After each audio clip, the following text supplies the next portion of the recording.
पिछले वीडियो में हमने कीन्स की एम्प्लॉयमेंट थ्योरी के बारे में आपको बताया था। मैं आज आप लोग के साथ में डिस्कस करना चाह रही हूँ कीन्स ने रोज़गार के स्तर का निर्धारण किस प्रकार से किया है। यानी कीन्स ने इस बारे में क्या बताया है कि प्रभावपूर्ण मांग का बिंदु कैसे निर्धारित होता है। देखिए, प्रत्येक अर्थव्यवस्था में एक एग्रीगेट सप्लाई प्राइस होता है, एक डिमांड प्राइस होता है। तो एग्रीगेट डिमांड प्राइस क्या होता है? कोई भी उत्पादक अपना उत्पादन बेचकर जितनी धनराशि प्राप्त करने की आशा रखता है वही एग्रीगेट डिमांड प्राइस होता है। यानी कि एग्रीगेट डिमांड प्राइस क्या बताता है? टोटल रिसीट्स को बताता है। और एग्रीगेट सप्लाई प्राइस क्या बताता है? Total cost. Aggregate supply price ये बताता है कि उत्पादक को अपना उत्पादन बेचकर कम से कम कितनी धनराशि अवश्य प्राप्त होनी चाहिए। तो कम से कम कितनी प्राप्त होनी चाहिए? कॉस्ट के बराबर प्राप्त होनी चाहिए। यानी कि टीएसपी जो है टोटल कॉस्ट को बताता है, टीडीपी जो है वो टोटल रिसीट्स को बताता है। जहाँ पर ये दोनों बराबर होते हैं वहीं पर रोजगार का संतुलन होता है। ये रोजगार के संतुलन की शर्त है कीन्स के अनुसार। इसकी वजह यह है कि जब रोजगार का स्तर यहाँ पे पहुँच जाता है तो उत्पादन की मात्रा में कोई परिवर्तन नहीं होता है, ना वृद्धि होती है ना कमी होती है, उसमें स्थिरता आ जाती है। मान लीजिए अगर ADP is less than ASP तो क्या होगा? ऐसी स्थिति में उसको टीआर ज़्यादा होंगी और टीसी कम होंगी, जिसकी वजह से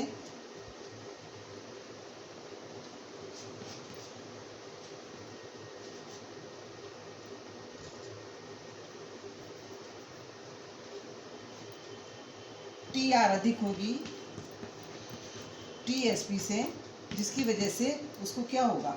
जब एडीपी ज़्यादा है, प्राप्त होने वाली आय ज़्यादा है, कॉस्ट कम है, तो ऐसी स्थिति में क्या होगा? ऐसी स्थिति में उसको प्रॉफिट होगा। अब उसको मालूम है कि उत्पादन करने से हमारी एडीपी ज़्यादा आ रही है एएसपी की तुलना में, यानी उसको प्रॉफिट हो रहा है। तो इस प्रॉफिट को बढ़ाने के लिए वो उत्पादन में वृद्धि करेगा। जब वो उत्पादन बढ़ाने का प्रयास करेगा तो उत्पादन बढ़ाने के लिए क्या करेगा? वो रोज़गार में व्यक्तियों को ज़्यादा से ज़्यादा लगाएगा, जिससे कि रोज़गार में वृद्धि होगी। इस प्रकार जब तक एडीपी एएसपी से अधिक रहती है तब तक साहसी रोजगार को बढ़ाकर उत्पादन बढ़ाता है। लेकिन इसके विपरीत अगर एडीपी कम हो जाती है एएसपी की तुलना में तो क्या होगा? टोटल रिसीप्ट्स कम होंगी। किसकी तुलना में? टीसी की तुलना में। तो ऐसी स्थिति में लॉस होगा, हानि होगी। उसको मालूम है कि ऐसी स्थिति में हानि हो रही है, तो इस हानि से बचने के लिए वो क्या करेगा? उत्पादन में कमी करेगा। और उत्पादन को कम करने के लिए वो रोजगार से श्रमिकों को हटाएगा, जिससे कि रोजगार में कमी होगी। इस प्रकार से आपने देखा कि अगर ये स्थिति है तो प्रॉफिट होता है, ये स्थिति है तो लॉस होता है, ये स्थिति है तो उत्पादन बढ़ाया जाता है, ये स्थिति है तो उत्पादन घटाया जाता है। जबकि संतुलन का मतलब होता है ना उत्पादन घटे ना उत्पादन बढ़े। वो स्थिति यहीं पर संभव है जबकि ये दोनों बराबर हो जाते हैं। और यही प्रभावपूर्ण मांग का बिंदु है, यही रोजगार का संतुलन बिंदु है।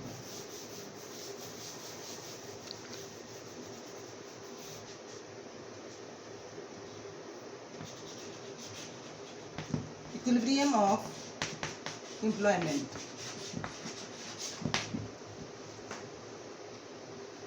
तो ये कंडीशन होती है रोजगार के संतुलन की, और इसी बिंदु पर प्रभावपूर्ण मांग का बिंदु भी निर्धारित होता है। दोनों ही एक ही बिंदु पर होते हैं।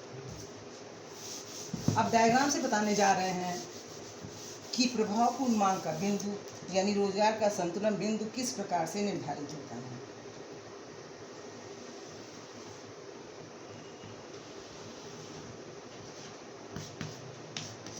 मैन एम्प्लॉयड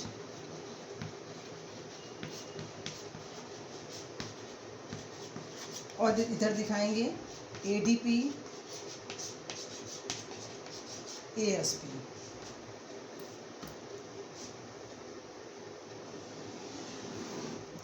ये है एएसपी कर्व जो ऊपर की ओर चढ़ता हुआ होता है, और ये है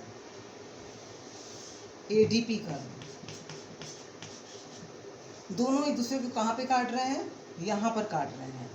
तो ये है रोजगार का संतुलन बिंदु, क्योंकि एडीपी एएसपी दोनों यहाँ पे बराबर हैं। इस स्थिति में ओपी व्यक्तियों को रोजगार मिला हुआ है और प्राप्तियां और लागतें दोनों OM के बराबर हैं।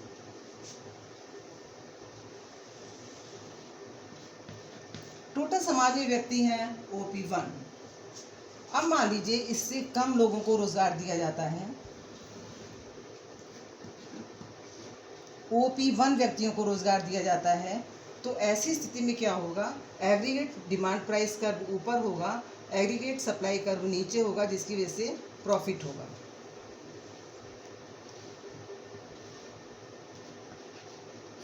OM1 क्या है, एग्रीगेट डिमांड प्राइस, और OM2 क्या है, एग्रीगेट सप्लाई प्राइस।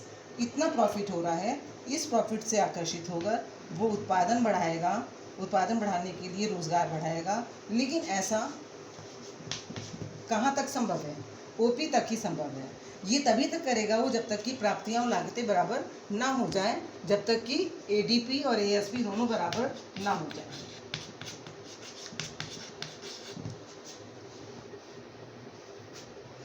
अब यहाँ आप लोग देख रहे हैं कि रोजगार का संतुलन यहाँ पे है,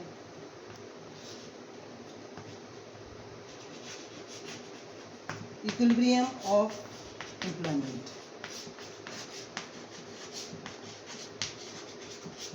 यानी ये कौन सा बिंदु है, पॉइंट ऑफ इफेक्टिव डिमांड, ई बिंदु पर है।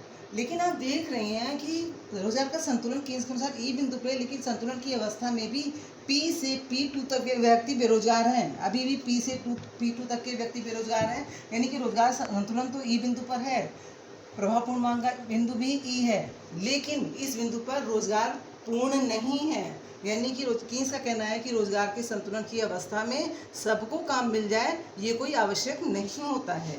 आप देख रहे हैं कि अर्थव्यवस्था में OP2 व्यक्ति हैं, यानी कि P से P2 तक के व्यक्ति अभी भी बेरोजगार हैं। कीन्स ने बताया है कि इनको रोजगार तभी दिया जा सकता है जबकि इतना अतिरिक्त खर्चा किया जाए। कहाँ से कहाँ तक, M से M3 तक। तो जब इतना एक्स्ट्रा खर्चा किया जाएगा तो जो एग्रीगेट डिमांड कर्व है हमारा, ये ऊपर की ओर शिफ्ट हो जाएगा।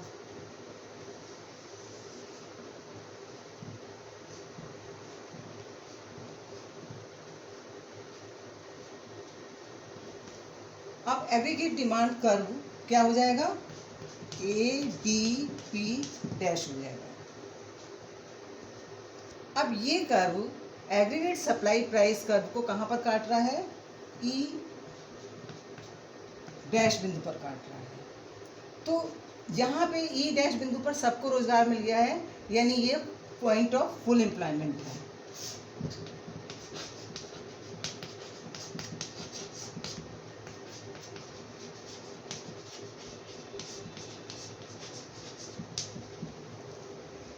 E है रोजगार का संतुलन बिंदु, E डैश है पूर्ण रोजगार का बिंदु। यानी कीन्स के अनुसार रोजगार का संतुलन बिंदु और पूर्ण रोजगार का बिंदु दो अलग बिंदु होते हैं।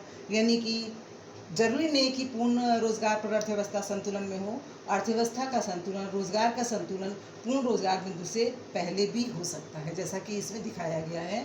और इस स्थिति को कहते हैं under employment equilibrium. Under employment equilibrium यानी अल्प रोजगार संतुलन, अंडर एम्प्लॉयमेंट इक्विलिब्रियम, अल्प रोजगार संतुलन।